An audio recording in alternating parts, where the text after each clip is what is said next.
എല്ലാവർക്കും സ്നേഹം. എല്ലാവർക്കും ഹരിത നമസ്കാരം. വേദിയിലും സദസ്സിലും ഇരിക്കുന്ന എല്ലാവർക്കും ഞാൻ എൻ്റെ സ്നേഹം പങ്കുവയ്ക്കുന്നു.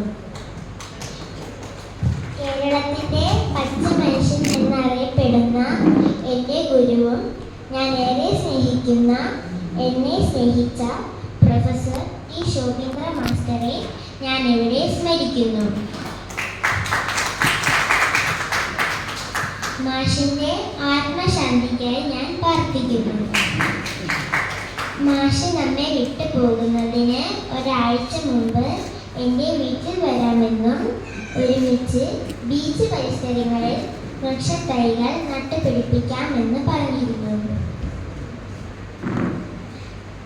ശോഭീന്ദ്ര മാഷിന്റെ പേരിലുള്ള ഹരിത പുരസ്കാരം എനിക്ക് ലഭിച്ചതിൽ ഞാൻ ഒരുപാട് സന്തോഷത്തിലാണ്. എനിക്ക് ഈ പുരസ്കാരം തന്ന മാഷിൻ്റെ കുടുംബത്തിനും ട്രസ്റ്റിനും ഞാനും എൻ്റെ കുടുംബവും നന്ദി പറയുന്നു. ലോകരാജ്യങ്ങൾ അറിയപ്പെടുന്ന വേങ്ങേരി എന്ന സ്ഥലത്താണ് ഞാൻ ജനിച്ചത്. അതിലെനിക്ക് ഒരുപാട് അഭിമാനമുണ്ട്. വേങ്ങേരിയെ ലോകരാജ്യങ്ങളിൽ അറിയപ്പെടുത്തിയത് എൻ്റെ ഗുരു കൂടിയായ നിറവ് ബാബു മാമനാണ്.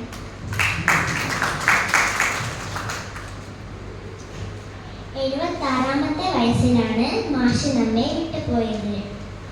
വേങ്ങേരിയിലെ കലാ സാംസ്കാരിക പരിസ്ഥിതി രംഗത്ത് പ്രവർത്തിച്ചുകൊണ്ടിരിക്കുന്നതുമായ 76 വ്യക്തികളുടെ വീടുകളിൽ 76 വൃക്ഷത്തൈകൾ ഞാൻ എത്തിച്ചു നൽകിയിട്ടുണ്ട്. ഇതിൻ്റെ ഉദ്ഘാടന കർമ്മം നിർവഹിച്ചത് ബഹുമാനപ്പെട്ട M.A. ജോൺസൺ സാറിൻ്റെ വീട്ടിൽ വെച്ചായിരുന്നു.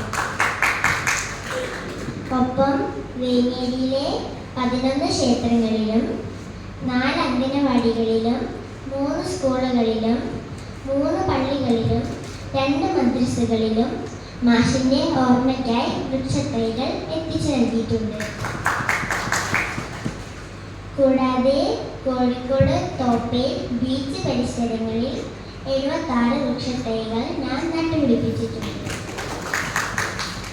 ഇതിൻ്റെ ഉദ്ഘാടന കർമ്മം നിർവഹിച്ചത് കോഴിക്കോട് മാത്തോട്ടം വനശ്രീയിലെ IFS കീർത്തി മാഡം ആയിരുന്നു.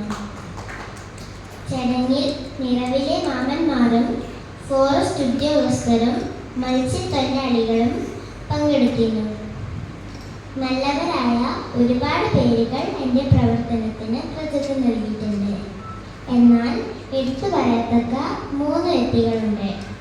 ഒന്ന് പ്രൊഫസർ ടി ശോഭീന്ദ്ര മാസ്റ്റർ, നിറവ് ബാബു മാമൻ, കോഴിക്കോട് മേയർ ബീന ടീച്ചർക്കും മാഷിൻ്റെ കുടുംബത്തിനും ട്രസ്റ്റിനും പിന്നെ എൻ്റെ അച്ഛനും അമ്മയും കുഞ്ഞനുജനും കളിയാക്കിയവർക്കും ഒരിക്കൽ കൂടി